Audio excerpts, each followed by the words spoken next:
So now we know our keywords and how to play the game in general. For those of you returning, welcome back. And to the ones that are just tuning into this series, welcome to Road to Worlds 2015.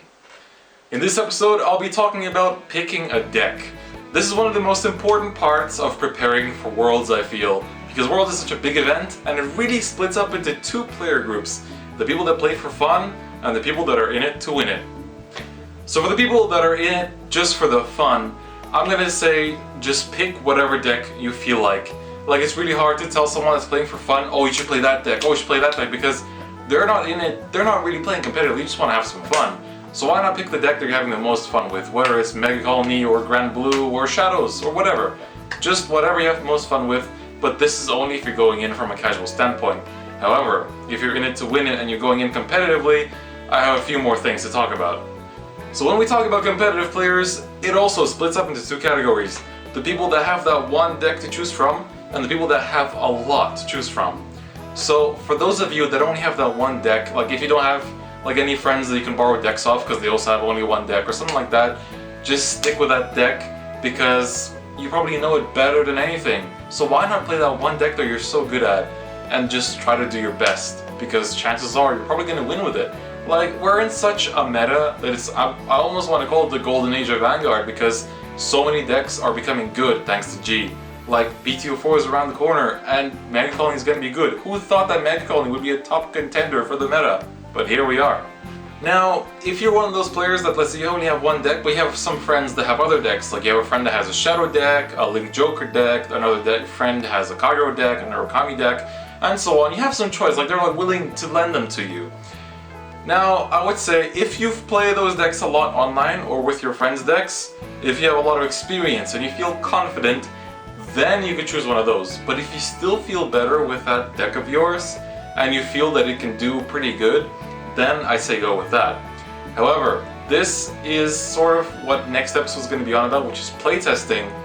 And this is where playtesting comes in handy, because if you've playtested a lot with your deck and you see that you've got a nice win rate, you win most of your games because, like, hell, you're playing Great Nature. Like, yeah, okay, it's not like wow, whoa, whoa, whoa, whoa, Link Joker, Shadow Paladin, whoa, it's not crazy, but it's good. It wins a lot, it's got huge hand advantage, it's generally good, right?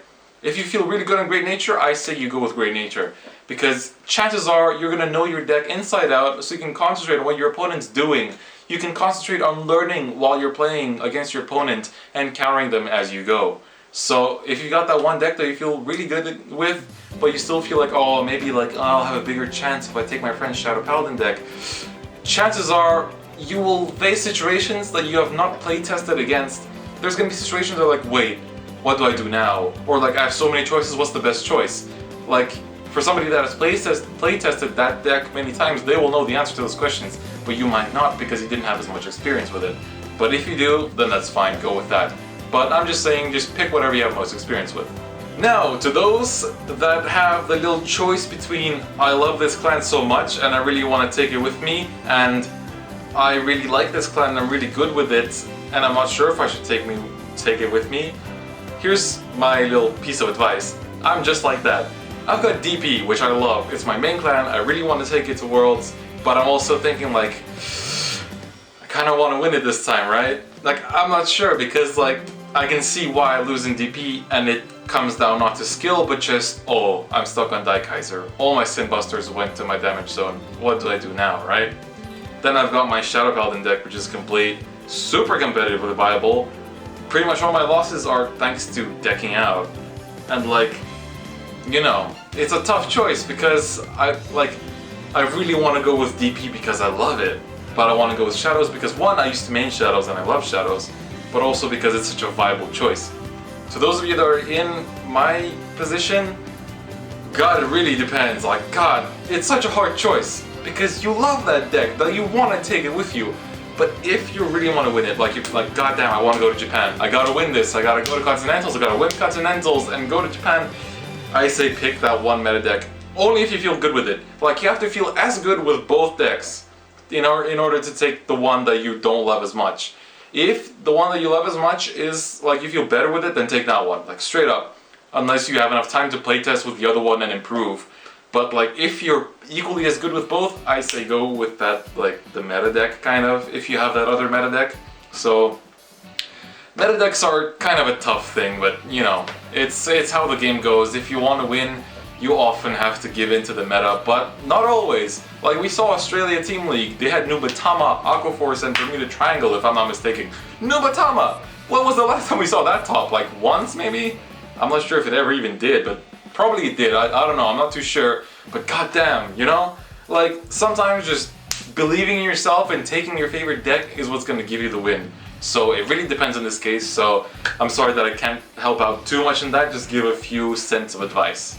Now for those of you that have a lot of decks to choose from, like you've got all the meta decks, like you've got Shadows, you've got Link Joker, you've got Kagero, Narukami, Aquaforce, Royal Paladin, all this stuff, you're gonna have to think a lot more. Like, you're thinking, alright, Link Joker is gonna be a pretty popular thing, right? Like for most of the regionals, it's not gonna be BTO4 just yet because that comes out at the start of October, right? So you're like, Link Joker is gonna be pretty popular, right? So you're thinking, Shadow Paladin counters that pretty hard, right? But then if you take Shadow Paladin, you're thinking, wait, I'm not that strong early game, right? Like I do have my retires, I do have my grade 1 rush, but then again, until like Generation Break, I'm not as strong as some of the other decks. So you start thinking and looking at Royal Paladin or Aquaforce, like Royal Paladin, oh, they got Sword Me's that can, you know, instantly just superior call on turn 2 and stuff like that. You got Aquaforce that has perfect early game rush. So you're thinking maybe I should take one of those. But then you come back, let's say you pick Aquaforce and you're like, oh wait, I get countered by Link Joker again. But then you take Royal Paladin and you're like, oh, what if I drive check my Thing Savers? Like that's not the most reliant deck. Like sometimes it can completely backfire. So in that case, I say playtest with everything you have. Like, playtesting is really important, and I'm going to go into a lot of depth on why it's so important next episode. But basically, I would say from those meta decks, there's got to be at least one that you feel best with. Like, in my opinion, Royals, Shadows, and Royals and Shadows are kind of the safest picks as well, if you've got those decks. The thing is, like, there's so many good decks nowadays that it's kind of hard to even call something a meta deck. It's just that the good points of Shadows and Royals are that they're toolbox decks. Like Royals, they can access their grade 2s like easy peasy. They get like 6 attacks in a turn, they get triple Thing Savers and all that kind of stuff. Is generally a very consistent deck. And then you got Shadows, where every single grade 1 is good, so it's also a toolbox deck where like literally you just call any grade 1 because you have so many skills that call grade 1s.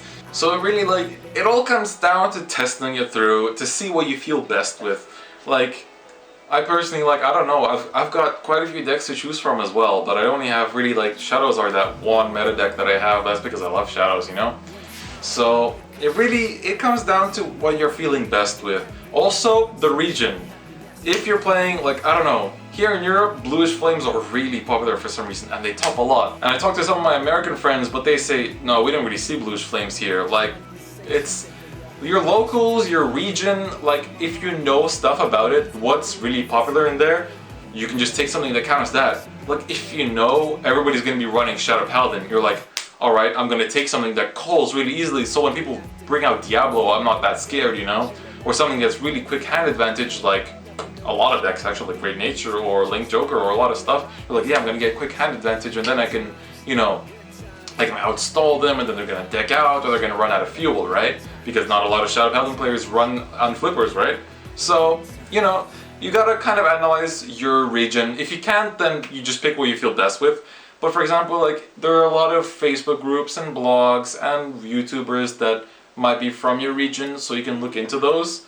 Like, and often, like, if you're going with a lot of people from your locals to that one regional, ask them as well. Ask them like, oh, do you know what these people like? Do you know anybody else going? Do you know what they're running? And then suddenly you know like half the people going to your regionals, and you know, you generally got a good feel. But also don't forget that there's meta hype. Like there's people that get hyped by things like Shadow Paladin, they're gonna play Shadow Paladin. People get hyped by Aquaforce, they're gonna play Aquaforce. Bermuda's also a thing, you know, you gotta consider that. Then there's also the problem that like, yeah, you're picking a deck, but you're not sure about building it. In this case, I recommend checking out my deck building series. I've only got Shadow Paladin so far, which aired earlier this week, where basically I talk about a deck that is relevant in the current meta. And I talk about all the cards of that clan that are relevant in the current meta, and picking out which ones you should take, which ones you shouldn't, which ones are good, as 1 of, as 2 of, as 4 of. You know, it kind of helps analyze the clan, helps people deck build, because there's some people that don't really know how to deck build some of the clans. So the ones that I can talk about, I will talk about, but of course, like, there are some decks that I have really bad experience in terms of playing them, like Angel Feather. I'm really bad at Angel Feather. But all in all, what it really comes down to is just experiencing, like having as much experience as you can with a deck, as many matchups as you can with that deck to see what you're good against, what you're bad against. If your deck is bad against something that's going to come up like 50% of your matchups, try to take something else, unless you feel super good with it. Then you're just going to have to put it down to luck and hope that you don't run into those decks that you're bad against. But, I mean, it all comes down to testing it out, see what's good for you, what you like. If you have just one deck, go with it, because chances are you know that deck by heart, you know how to respond to every situation, and that's what you want, right? You want to test enough so that you can respond to every situation. So that kind of sums it up for picking your deck. I hope it helped you guys out, and well, honestly, it's really hard to tell like a broad community of people like, oh, you should play this deck because this deck is good. Like, I can't tell everybody to play, oh, you should play Kagero because Kagero is really, really good, right? Like, oh yeah, the cross is so good. Yeah, it's good, but if you get too many grade 3s in your hand, you're gonna cry because eventually you're gonna run out of steam. So, you can't tell everyone to play one deck, and then, like, some people have the choice of asking from their friends, some people don't have that choice, some people have a lot of decks because, you know, so, you know, it really comes down to what you feel best with, I would say. Just take what you feel best with, what you feel is gonna secure those wins, what you've experienced enough, like playtesting, you've seen that you can do good with this deck, I say you go with that deck. And who knows, you might just top with it. So that concludes this episode of Road to Worlds 2015. Tell me what you guys thought. Are there any other tips in terms of like picking your deck that you would tell the others? Leave it in the comments. And next time we'll be talking about the importance of playtesting, which a lot of people seem to avoid. I'll see you guys next time. Bye bye.